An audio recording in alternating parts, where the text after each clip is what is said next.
ऐसे है ना कि शरद पवार एक बहुत देश में एक ज्येष्ठ नेता है और आज भी वो राज्यसभा के सदस्य हैं।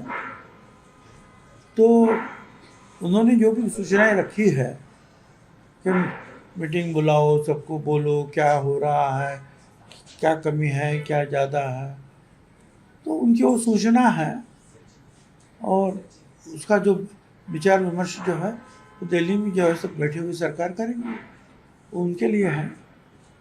और जो सरकार के बाहर के जो नेता है उनका तो काम है कि भाई सबको ये बताओ, सबको विश्वास में ले लो, जो कहा है उन्होंने।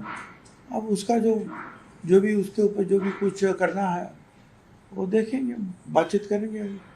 आप सीनियर मंत्री, वरिष्ठ नेता, आपको लगता है कि ये मीटिंग होनी जरूरी है ऑल पार्टी?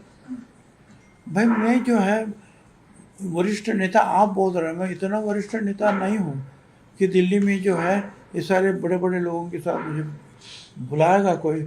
ऐसे आज तक तो परिस्थिति नहीं है, तो मैं उसके ऊपर क्या जवाब दूँ। सर, प्रधानमंत्री ने जिस तरह से 24 घंटे में 2 बार लोगों से गुजारिश या कह सकते अपील की है कि सोना ना खरीदे, पेट्रोल डीजल का इस्तेमाल ना करें, उनके इस बयान को कैसे देखते हैं? जिस प्रकार से अब खुल के लगातार प्रधानमंत्री 24 घंटे में 2 बार करता है आह्वान करते लोगों से, क्या स्थिति देखते हैं? बिल्कुल, देखिए इसके पहले भी जो है ये सिर्फ आज ऐसे सवाल खड़े हुए ऐसी बात तो नहीं है। आज मैं करीबन जो 60 साल से जो है सामाजिक सेवा में या राजकीय जो है पॉलिटिक्स में हूँ। मुझे याद है कि पाकिस्तान के साथ लड़ाई शुरू हो गई थी और हमारे जो प्रधानमंत्री तब के स्वर्गीय लाल बहादुर शास्त्री, उन्होंने कहा था कि हर शुक्रवार को जो है किसी भी रेस्टोरेंट होटल में जो है चावल नहीं दिया जाएगा, क्योंकि चावल की कमी थी। मुझे ये भी याद है करीबन चंद्रशेखर जी प्रधानमंत्री थे, उस समय हवाई जहाज़ों से हमारा जो सोना है वो लंदन के बैंक में जो है गिरवी रखा गया था और बाद में उसको लाया गया है। तो ऐसी जो घटनाएं जो है परिस्थिति होती है तभी ये होता है, उसके बाद में भी उसमें सुधार होता है। ये ध्यान में रखने की बात है कि ये जो घटना मैंने बताई वो सिर्फ हमारे देश के लिए थी, देश में पैदा हुई थी, और आज के ये जो परिस्थिति जो है ये पूरी दुनिया में निर्माण हुई है, सिर्फ भारत में नहीं। जापान में है, पाकिस्तान में है, बांग्लादेश में है, चाहे चाइना, यूरोप, सब जगह जो है ये परिस्थिति निर्माण हुई है। हमारे से भी बदतर परिस्थिति जो है बहुत सारी जगह पर, बहुत सारे देशों में निर्माण हुई है। और इसका पूरा कारण आपको पता है कि जो अमेरिका, ईरान, इसराइल ये जो लड़ाई या जो शुरू है और उससे जो है जो जहाज जो है आना, उसकी आवाजाही जो है वो बंद है। यही कारण है। जिस दिन वो सब मामला ख़त्म हो जाएगा 15 दिन में पूरे दुनिया में जो है सारी बातें जो है, ये जो सवाल जो है हल हो जाएंगे। तो अब ये कब होगा ये किसको नहीं मालूम। बार बार ऐसे आप ही बताते कि आज उन्होंने बोला कि हाँ हो गया, हमारा समिट हो गया है, ख़त्म हो गया है, फिर आता है कि नहीं हुआ है, फिर लड़ाई शुरू, अब फिर से जहाज अटके हुए हैं।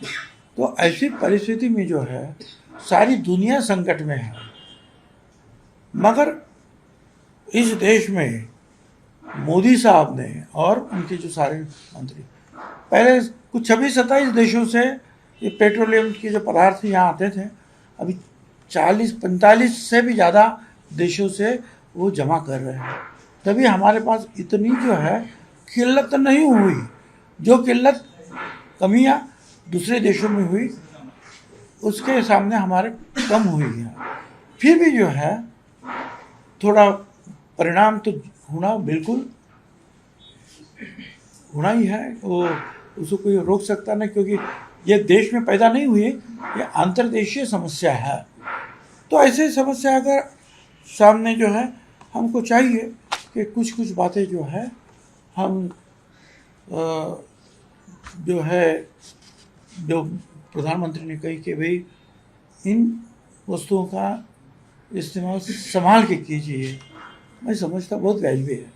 सर, जिस तरह से प्रधानमंत्री ने आह्वान किया है कि ईंधन का, फ्यूल का जो है बचत संभाल कर कीजिए, और इसी बात को लेकर अपोजिशन लगातार जो है पीएम मोदी को टारगेट करता रहा है। अपोजिशन के कई लीडर हैं जिन्होंने पीएम मोदी को पत्र लिखा है कि आप एक तरफ बचत करने की बात करते हैं, दूसरी तरफ आप विदेश यात्रा करते हैं, कॉन्वो में घूमते हैं, रोड शोज करते हैं। क्या कहना चाहेंगे, कैसे देखते हैं इसमें?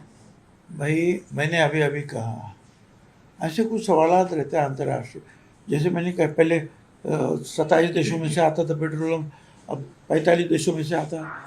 अगर ऐसी कुछ बात निर्माण होती है और दूसरे देशों से कुछ हमारा जो व्यवहार रोज का है, उद्योग का, आवाजाही जो है, हमारा माल उधर जावे, उधर का जो माल जो सामान यहाँ आवे, तो उसके लिए जाना तो होगा भाई। मगर मैं जो है विरोधी पक्ष के नेताओं को जो है उनके ऊपर कोई टोकना नहीं चाहता हूँ, उनका काम ही है, क्योंकि वो विरोधी पक्ष नेता है तो उनको तो बोलना ही चाहिए। सर, सर, एनसीपी के राष्ट्रीय कार्यकारिणी की लिस्ट में से अभी भी जो है वरिष्ठ नेताओं के नाम जो है नहीं दिख रहे, जिसे लेकर जैसे प्रफुल्ल पटेल हो गए, सुनील तटकरे जी हो गए, पहले भी ऐसा उनके साथ हुआ था। क्या कहना चाहेंगे इस पर? देखो, मैं ऐसी जो बातें, जो हमारी पार्टी की बातें हैं, अंदरूनी बातें हैं, उसकी बहस मैं मीडिया में नहीं करना चाहता। जब पार्टी के लोग बैठेंगे तब मैं भाई इसे क्या हुआ है इसकी मालूमात में जरूर लूँगा। सर, फिर भी ये बातें सामने आ रही है, फिर भी क्या कारण लगता है, क्या हो सकता है, क्यों ऐसा? क्या पार्टी में तो ये सब जो आप पूछो क्यों होता है, कारण क्या है, ये पार्टी में मैं इसके बारे में पूछताछ करूँगा। उप मुख्यमंत्री सुनीत्रा पवार जी ने कल रात को 1:05 में ट्वीट करके कहा है कि ये प्रिंटिंग मिस्टेक है, ये टाइपिंग मिस्टेक है, प्रिंटिंग मिस्टेक है, इसे सुधारा जाएगा। तो हो सकता है ना वो, अब मेरी वो जो है प्रमुख है, नेता है, अध्यक्ष है, उन्होंने जो कहा उसके ऊपर मैं कमेंट नहीं कर सकता ना। क्या पार्टी में सब कुछ ठीक चल रहा है सर, जिस प्रकार से बहुत ठीक चला है, कोई प्रॉब्लम नहीं है। सर, एक और प्रश्न जानना चाहिए, जिस प्रकार से प्रधानमंत्री ने फ्यूल की बात की है, अब कई राज्यों के मंत्री कहें या मुख्यमंत्री जिस प्रकार से इलेक्ट्रिक व्हीकल का इस्तेमाल कर रहे हैं, क्या महाराष्ट्र में भी मंत्री जो है इलेक्ट्रिक व्हीकल का इस्तेमाल करने से, ताकि उससे फ्यूल बचे? देखिए, इलेक्ट्रिकल व्हीकल्स जो है उसके लिए भी इतने व्हीकल्स आए हैं क्या, और वहाँ जो चार्जिंग स्टेशन से लेकर सारी चीज़, सर्विस स्टेशन तक सारी जो बातें हैं वो आहिस्ते आहिस्ते बढ़ेगी, एक साथ एक महीने में नहीं सब कुछ हो सकता है। और वही प्रधानमंत्री की अपील के बाद विपक्ष के कई सारे नेता प्रधानमंत्री के ऊपर टीका टिप्पणी करे, कह रहे कि प्रधानमंत्री कैपेबल नहीं है, उनको वो देश चलाने लायक नहीं है, उनको तुरंत इस्तीफा दे देना चाहिए। सर, क्या करे, वो विरोधी पक्ष नेता है तो उनको तो वो कहना ही है, वो नहीं कहेंगे तो और कौन कहेगा। मुझे सामने बात सामने रखना है क्या, वो 3 बार जो प्रधानमंत्री हो चुके हैं, और आज के भी जो इलेक्शन हो रहे हैं वहाँ भी वो जीत रहे हैं। और इतना ही नहीं है कि दूसरे देशों में जो बहुत ही गंभीर प्रश्न निर्माण हुए हैं ये डीजल पेट्रोल की किल्लत के कारण, वो हमारे देश में उतना नहीं हुआ है, तो उसके लिए तो उनको धन्यवाद देना चाहिए। सर, ये महाराष्ट्र गवर्नमेंट ने जो है ये 69 लड़की बहनों का जो वेरिफिकेशन ड्राइव के तहत जो है उनके जो 69 वुमेन्स है जिन्हें लाभ मिल रहा था, उनके नामों को निकाल दिया गया। 69 लाख लड़की बहनों। तो क्यों निकाला है सर, क्या कारण है बताइए? और आप ही बताओ ना क्या कारण है। वेरिफिकेशन ड्राइव के तहत किया गया।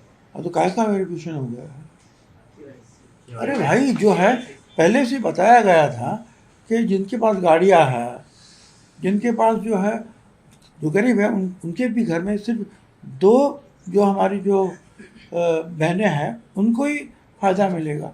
अगर उस नियम को तोड़ कर किसी कोई फ़ायदा लेता है तो उसी का वेरिफिकेशन होना ही है ना फिर।